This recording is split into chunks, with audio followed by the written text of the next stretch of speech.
yeah, this is how it looks like. So you basically you can apply for the phone number there. When you have your phone number, you just enter this little checkbox here, and this is how it looks like. Like this is then the username, which is my name then, Christian Olsson from a partner, so that I miss your call. Not able to take it right now. Grab a slot in my calendar when it's a good time, and then it's my individual calendar link. So all users in this account can use this feature.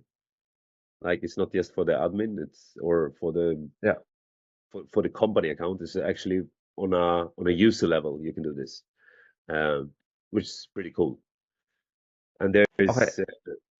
there's also reporting on how this performs, which makes it kind of easy, to show you clients that hey, we recovered this many phone calls, and we can now also see the source of a particular opportunity, which I can show you how it looks like.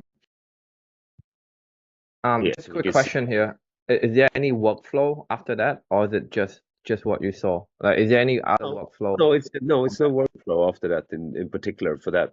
It's only like we send that link out. If they use the link, they end up in the realtor's calendar, right?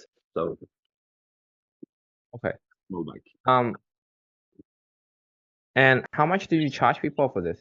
I'm charging the license fee on a yearly basis upfront, which is 7,000 euros and 85 euros an hour for my time. You're telling me 7,000 euro, right, for a year? That's 7,000 divided by 12, 800. Sorry, $583. Sorry, 583 euro. So that's around like $600 a month USD. Just setting up that thing that you just showed me, just like one tick in the box, the missed call text back, and you actually charge people separately if they need customization. If they need you to work on something, you charge them per hour. So it's a Yeah. separate custom. I mean, like, and all you do is just set up that missed call check box thing. That can you just show us again for those of they Yes, of can you course. go so you go to setting, right? So you go to setting and under setting you just integrating their phone number and then you just check this box. Yeah. And you set, the text here how you want it. You can use, custom values here or, any type of value basically. You get this little thing looking like this, which can be unique then per user.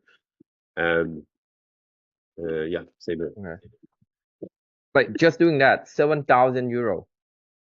Yeah, pretty much, Yeah, I'm sure you want to clarify because not that like, sounds a lot, you know. but Yeah. when you get people in and you're solving one problem like this, it's not far from, getting to know about the next problem and the next problem and the next problem. So you're kind of growing your accounts, right? So you want to make sure that you get the right type of clients that has that potential. I have in my process, when I book a new client, like I have a 15-minute introduction call where I try to like determine whether it's a client I want to work with or not, that they can take that investment. So I have like 4 or 5 qualifying questions in that 15-minute intro meeting where I kind of like just shortly run through what I do and try to understand that my prospect is actually someone I want to work with and that can take the investment needed. And then I book them for the demo session, which is 1 hour, Okay. 60 minutes, but not if they haven't like been qualified to be what type of client I want it to be. Which is basically, are you more than 5 agents? Are you would you agree on the statement that they're missing phone calls while on viewings? Is now the right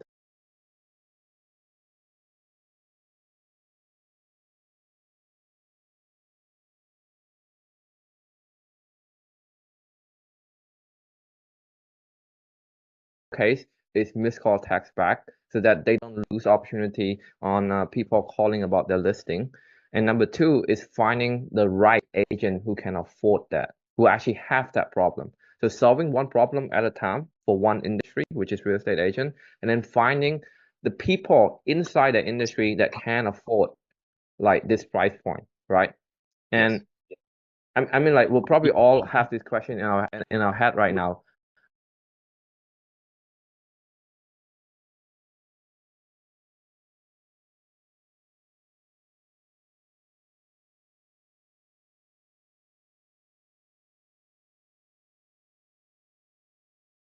I'm scraping Google Maps. So I'm starting with a term. It could be like luxury real estate, Marbella, for example. I take all those companies there, I scrape that information, and I send that off to Fiverr. And Fiverr, they aggregate first name, last name, mobile phone number, email, and social profiles on any of the domain names I've found on Google Maps. Uh, that's a fraction of what we find on Google Maps, but it's their own information that they put up on the website, so we can be pretty sure that it's an operational email address and a mobile number, which gives a pretty decent delivery rate. If you look at what we're looking at here, it's like 98% delivery, so we don't suffer from that much of bounce on these campaigns. Also a pretty decent opening rate in click-through. Could you show us the whole process? Like, could you like treat us like we treat us like we like 8 years old, like we don't understand anything. Like, Yeah. if you have to teach 8 years old like how to scrape, what software do we use, and like what do we put on Google Map? Like, could you show us like So we're 8 years old? I'm using a tool called the GMap extractor. So I'm Yeah. basically going into this tool. I'm using the bulk data tool. It's part of their premium. It's like you get for the last time I paid, I had like a credit of 500,000 leads on the month, which is more than enough.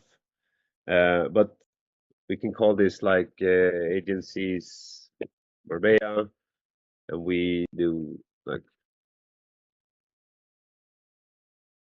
All right. So just so we're not skipping anything here, the task name that you just type in, that just for your own reference. That's just Yeah, for you to yeah. understand it, right? It doesn't mean anything, right? So I'm extracting this data now. Like, you guys You still see here? here, like, okay, I forgot to.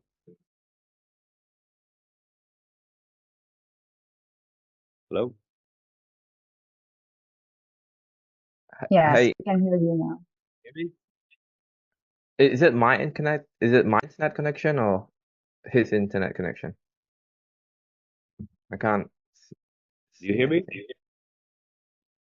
Yeah, I think like the internet need a little bit of refresh there. Could you just like repeat from the beginning, man? Like you sort of cutting out Yeah. there. So no, basically I have I don't know exactly which one I have here. I think pro account is like 100 euros, something like that. And you can, I mean, you run this one time, you have enough to work on for a month. So you could really like start to stop that subscription like as you need it. But in this case now we run till we get these as CSV files.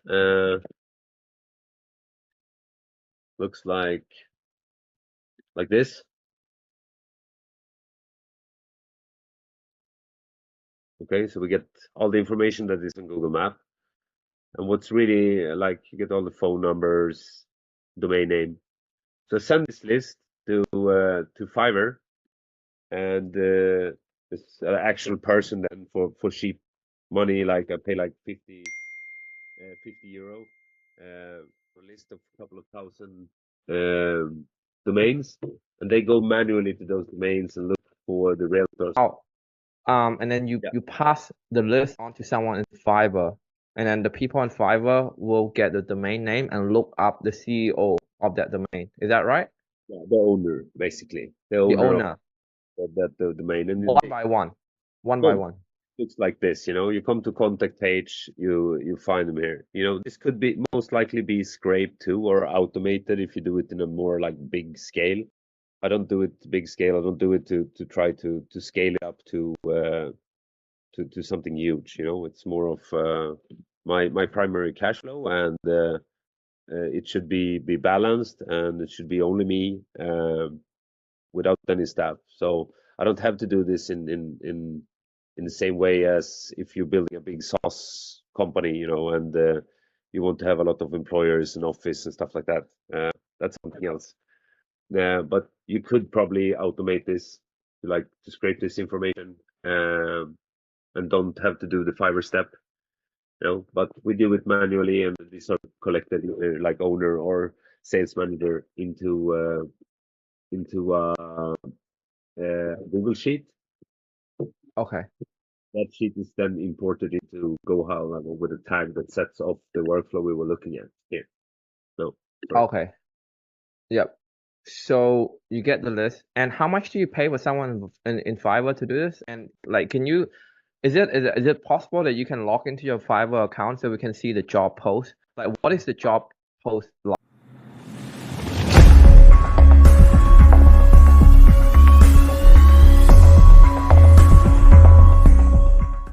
And how much do you pay someone in Fiverr to do this? Yeah, you pay like 50 euros for 1,000 records, like for them to go Alright. through manually. And I'm sure there's cheaper way to do this. I mean, but I just had someone there that I worked with before. I asked, you know, like, could you go through this list and check all the contact pages on the companies that have English on their homepage and where the owner is listed on the contact or about us page, you know, and they just go through it and do it. But there's probably people that can help you do this with scraping for fraction of what I'm paying. But in this kind of process, and when I know exactly what type of companies that I want to reach, etc., it won't fall on the 50 euro on Fiverr. All right. But this is how it looks like. When I get the first email, I'm talking a bit about, you know, my background, how I came here 6 years ago, what problems I've seen on the market, you know, how I take care of those, and I've listed like certain pain points and how to take care of them. And I'm pushing them towards a demo. Oh, is that your first email? Like, so when you upload the list, can we see the workflow when you upload? Because that's the email. When you upload the list, what other action? So you add tag. Number one, you add tag. All right. What else do you do? You I'm go to drip drip mode, right? Yeah. So I'm dripping it in batch size. This is pretty much 100 emails per week. That's dripping. Now, if I Oh, would okay. like work up sender domain and do this on a bigger scale, like I wouldn't be able to handle everything incoming. So, like I'm kind of like limited to being 100 emails per week. Now, Christian, like for those of us who's like completely new here, like why do we need this drip action? Like, what's the purpose of this drip action? What's it for? I mean, if you're looking at this stats here, here's going to show you. So, I mean, look at this. You can't really reach these numbers if you're just bombarding everything out and it doesn't look like it coming from your SMTP the same way if it would, if you were doing it manually from Gmail. That's kind of the idea. So I'm putting it on a like really, really slow rate on getting everything out and delivered, and by doing it, I reach way higher delivery and opening rate on things. You know, even the reply rate is insane in some cases. You know, like 5.85% A response. lot. That's a lot. That's a lot for cold email. Like Yeah. just for you guys who's like new here, one like 3% is really good for cold email. 3%. And he got double of that. He got 5.85% of reply on a cold email campaign. So well done, man. So yeah. Yeah, so basically like background, pain points, and this is not like made up stuff. Like I've actually been around, I've been going on viewings, I've been meeting with agents, I've been like really try to understand how things works here and where they have their problems, and then trying to fix those problems. That's like the what was this initial email is about, and it's coming from me personally, Christian, not the brand. I also think it's huge. But really, what's happening here is the condition. Like, if it wasn't a bounce, it was a successful delivery, and no one has opened the email after 1 day, I text them, "Hey, I sent you an email yesterday, wondering if you have time to read it."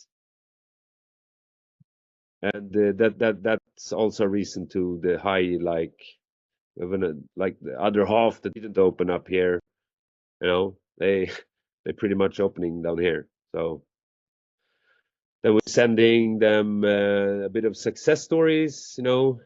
This is what we've done for other clients. You can read more about it here, or schedule an appointment,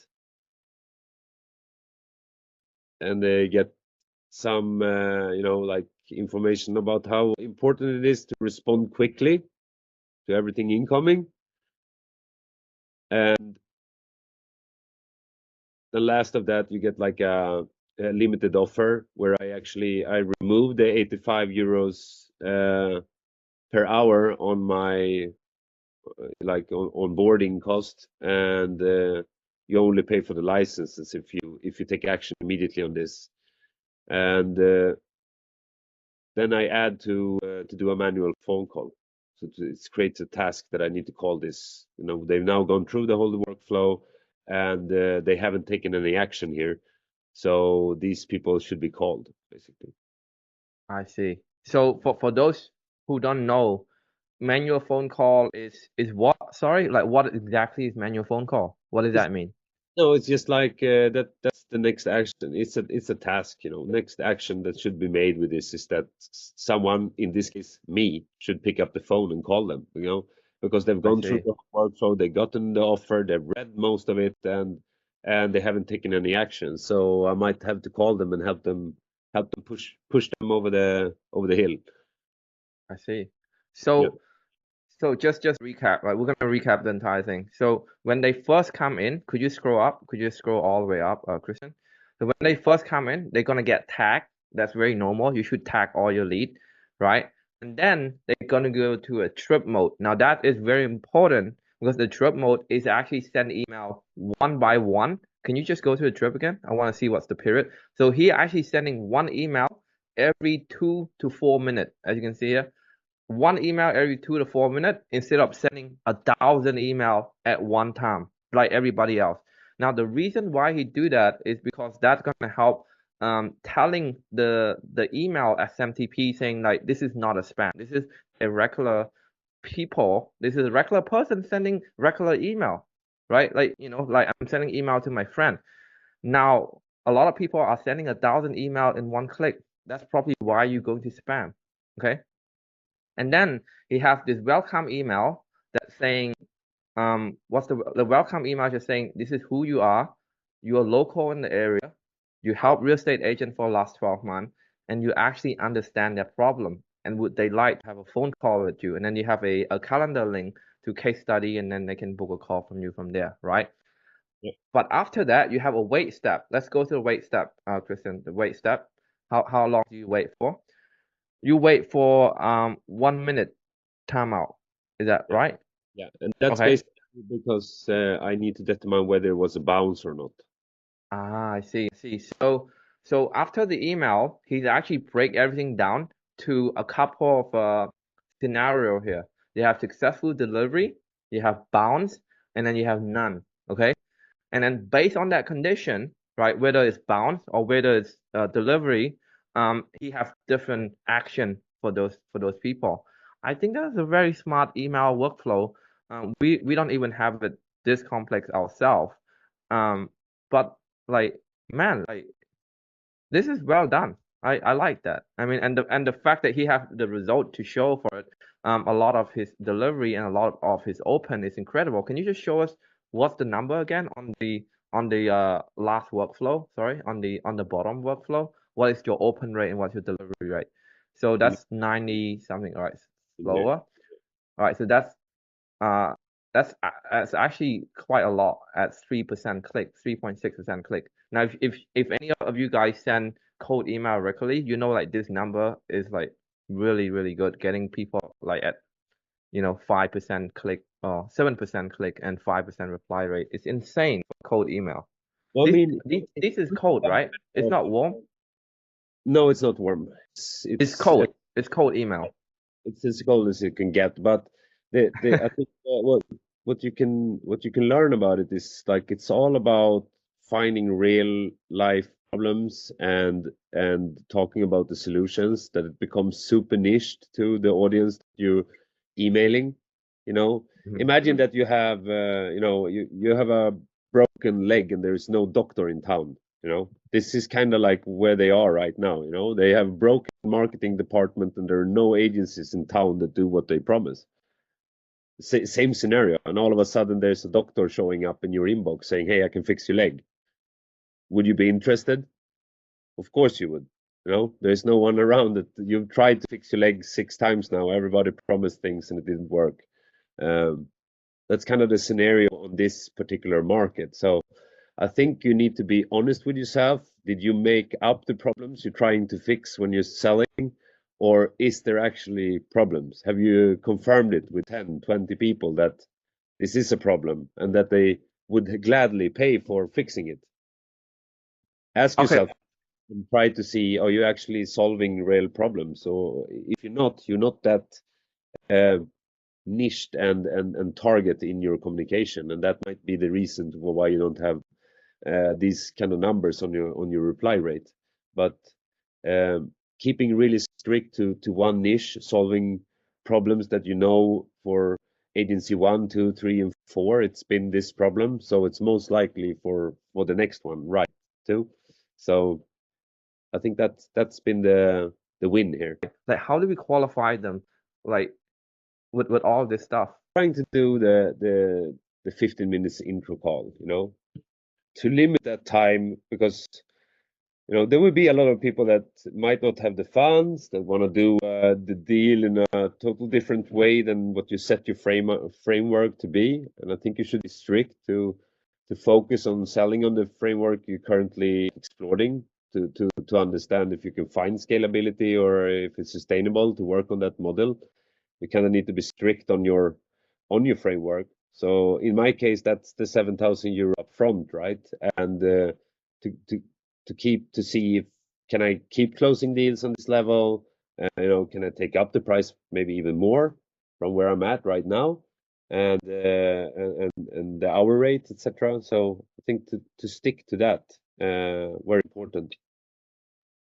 I guess what I'm trying to ask you, Christian, is that how do you actually ask someone like appropriately whether they do have money or not? Because I feel like it's sort of quite Everybody's awkward. uncomfortable Like, with it. yeah, like it's Everybody, like do you straight up ask them, do you have yes. money to pay me? You ask a direct question.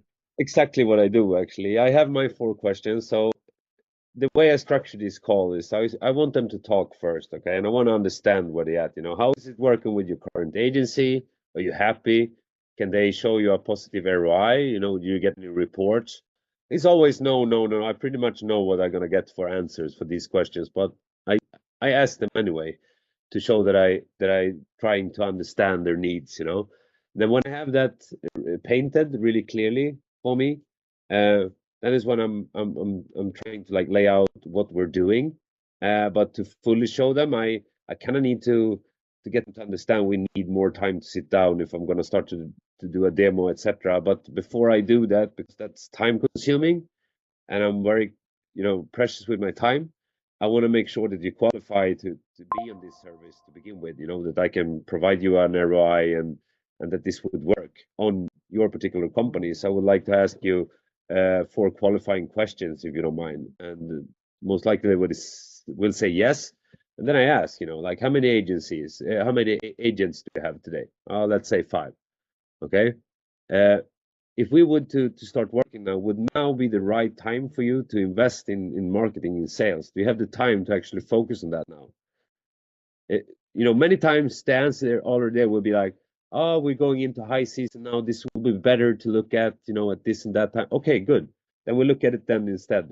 I'll call you back at that period of time. Bye. To not try to force anything or make it happen when it's not the right timing. Because if the timing isn't right, the timing isn't right. Yeah. So it's better to just settle with that and run on the next one. That's been the approach. And then I'm asking, if I would to bring you a positive ROI, would you be able to pay me 7,000 yearly for the licensing cost for this? I see. Wow. So it's a very like Jordan Belfort, very straight line, to the Yeah. point, no ishy-washy, just like, No. do you have money to pay me? Is this the right time to make the investment? Boom, boom, boom. And then once you Not actually spend move on, the one, leave it, move on. Don't chase them forever. It's just let them go into another workflow, nurture them another way, try to another angle at a later point. But don't call this guy 15 times and beg like you don't have food for the day, because that will not make him very sure that you will show him how to do business. He's already running an agency. He's making money on his real estate business. What do you have to provide him to make that even better, rather than to come with a hat in the hand and ask for something? I think it's an important take too, that we don't look desperate in our attempt to close. It's more like, okay, man, like now is not the right timing. I love to work with you when you're ready to take such investment. Like let's touch base in another 6 months or 12 months from now, and leave it there. absolutely, Leave an open door and step into that door after 6 or 12 months and check where they're at. Maybe it's different. Maybe now is the right time. Maybe now 7,000 feels like coffee money for him. A lot can happen in that time. absolutely. So it's the law of attraction. The more you chase, the more they run away. The more you stand there and become the attractor, that's when people actually attract to you, coming to you instead of chasing them. And I guess like just looking back, the way that I mean Kristen and me be able to become the attractor is because we actually not just change our mindset. A lot of it, like some of it has to do with mindset, but having an abundant mindset, but actually have a system that create abundance. So in your case, you actually have a system that generate you hundred of lead every week. So I don't care if this lead doesn't call me back. I got 100 of lead that I can talk to, right? And the one that doesn't really open any email, you have a system that continue to nurture them. So it's not just changing your mindset to be abundant, but creating a system that providing the abundant opportunity. And that's probably like one of the key important things that beginner people need to understand is creating abundance, right? It's not just a mindset thing that a lot of guru try to tell us. So we're getting close now, so we're gonna move this session to a Q&A. Everyone can submit your question right now.